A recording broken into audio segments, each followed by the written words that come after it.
Même si un spermatozoïde possède la bonne morphologie et la vitalité, ça veut dire qu'il est vivant, il a la bonne forme, il faudra savoir que s'il n'est pas mobile, son pouvoir fécondant est diminué. Bonjour et bienvenue dans cette vidéo où on va vous montrer la bonne morphologie des spermatozoïdes, la bonne mobilité plutôt des spermatozoïdes en inert, en 30 minutes plutôt en inert et en désert. D'accord? Comment doit se présenter lors du spermogramme? Comment se présente la bonne mobilité des spermatozoïdes pendant les 3 temps de lecture? Ça veut dire que d'autres vont prendre la mobilité en inert directement, mais d'autres vont prendre la mobilité en 30 minutes si la liquéfaction elle est faite, n'est-ce pas?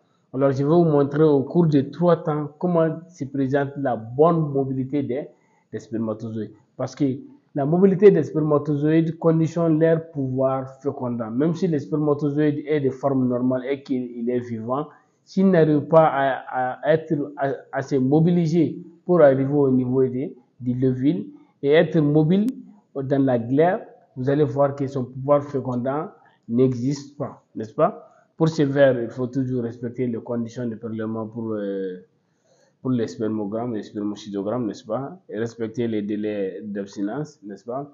Faites aussi un bon prélèvement. Alors, je vais juste vous mettre une goutte seulement, environ 10 microlitres sur une lame, entre lame et lamelle.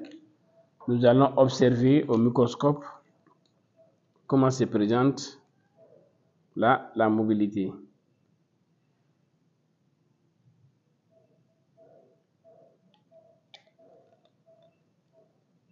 Voilà. Maintenant, on va couvrir d'une lamelle, n'est-ce pas? Pour observer au microscope. En couvrant avec la lamelle, faites beaucoup attention à ne pas provoquer des bulles d'air, n'est-ce pas? Il y a une façon de couvrir la préparation sans avoir les bulles d'air, d'accord? Ainsi, vous voyez, vous approchez la lamelle de la goutte et puis on laisse tomber, d'accord? On va observer à l'objectif 10. Je vais vous montrer à l'objectif 10 comment il se présente. Après, je vais passer à l'objectif 40. Hein, d'accord? Pour vous montrer comment est la mobilité. Alors, le principe ici, c'est très simple. Nous allons prendre la mobilité en 30 minutes, en 1 heure et à 2 heures. D'accord?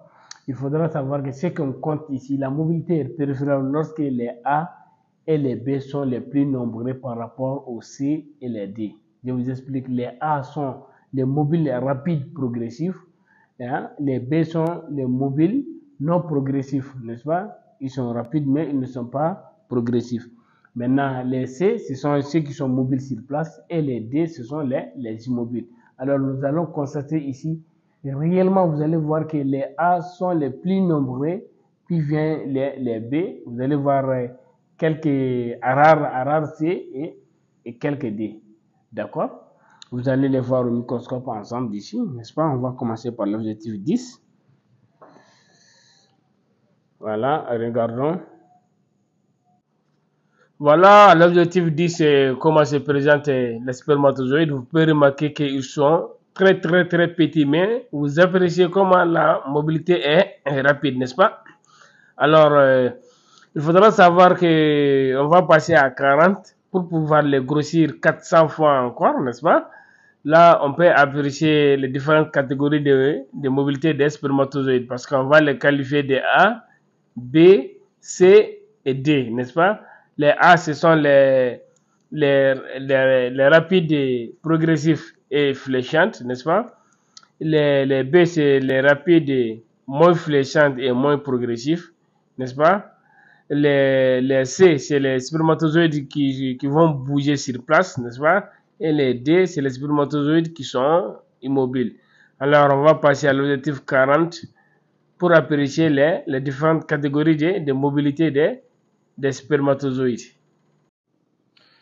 Voilà, et regardez maintenant, ça c'est à l'objectif 40, n'est-ce pas? Vous-même, vous pouvez remarquer dans le champ comment est la mobilité ici. Vous voyez que la majorité de ces spermatozoïdes-là sont mobiles et progressifs. Mais néanmoins, regardez bien dans les champs, vous allez voir certaines spermatozoïdes là qui sont mobiles sur place, n'est-ce pas? Vous allez voir que d'autres aussi sont immobiles, n'est-ce pas? Et regardez bien. Mais la majorité quand même est la mobilité progressive, n'est-ce pas?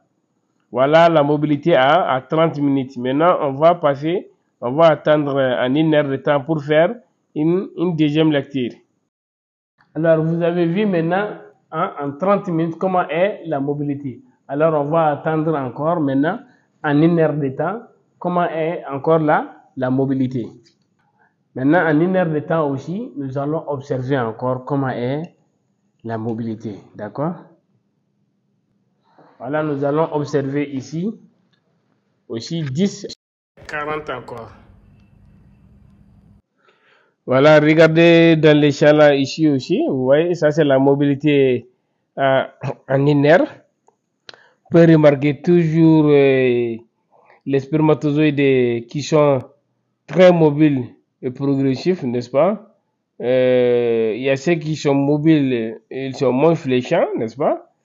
Et vous avez encore certaines qui sont immobiles. Vous pouvez regarder ici, si j'essaie de compter dans les champs là ici. Oui, on a aussi des spermatozoïdes qui sont mobiles sur place. Vous voyez, ils sont sur place, mais ils sont en train de bouger. Quand même, la majorité sont les A et les B, n'est-ce pas? Alors, on va attendre maintenant la mobilité à 2 heures pour faire la lecture. Maintenant, vous avez vu aussi en 1 heure de temps. Alors, on va attendre en 2 heures de temps encore pour voir encore la mobilité. Voilà, en 2 heures de temps, nous allons encore refaire encore la mise au point, d'accord? Pour vous montrer encore comment est la mobilité. Voilà, on va regarder ici ensemble, d'accord?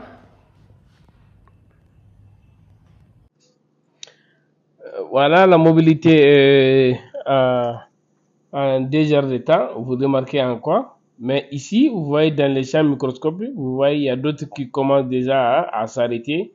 Mais il y a toujours la mobilité fléchante qui est là, n'est-ce pas? Les A et les B sont les plus nombreux par rapport au C et les D, n'est-ce pas? Maintenant, voici pourquoi on prend la mobilité. C'est parce que le pouvoir fécondant des spermatozoïdes est conditionné à sa faculté de mouvoir. Alors, nous allons toujours compter les A, les B et les C et les D, n'est-ce pas? Pour qualifier la mobilité des spermatozoïdes de bonne, il faudra que les A et les B dominent les C et les D. Voici pour vous la mobilité aussi en 2 heures de temps. Et je vous rappelle qu'on peut prendre la mobilité soit en 30 minutes d'abord, soit en 1 heure. D'accord? Il y a d'autres qui prennent 30 minutes, 1 heure et 2 heures. Il y a d'autres qui prennent la mobilité à 1 heure, la mobilité à 2 heures. N'est-ce pas? Ce processus dépend du protocole d'un laboratoire à un autre. J'espère que vous avez apprécié la mobilité des spermatozoïdes. Alors, vous avez vu maintenant comment est la mobilité en 30 minutes, en 1 heure et en 2 heures. Il faudra comprendre que le pouvoir fécondant des spermatozoïdes est conditionné à sa capacité d'être mobile.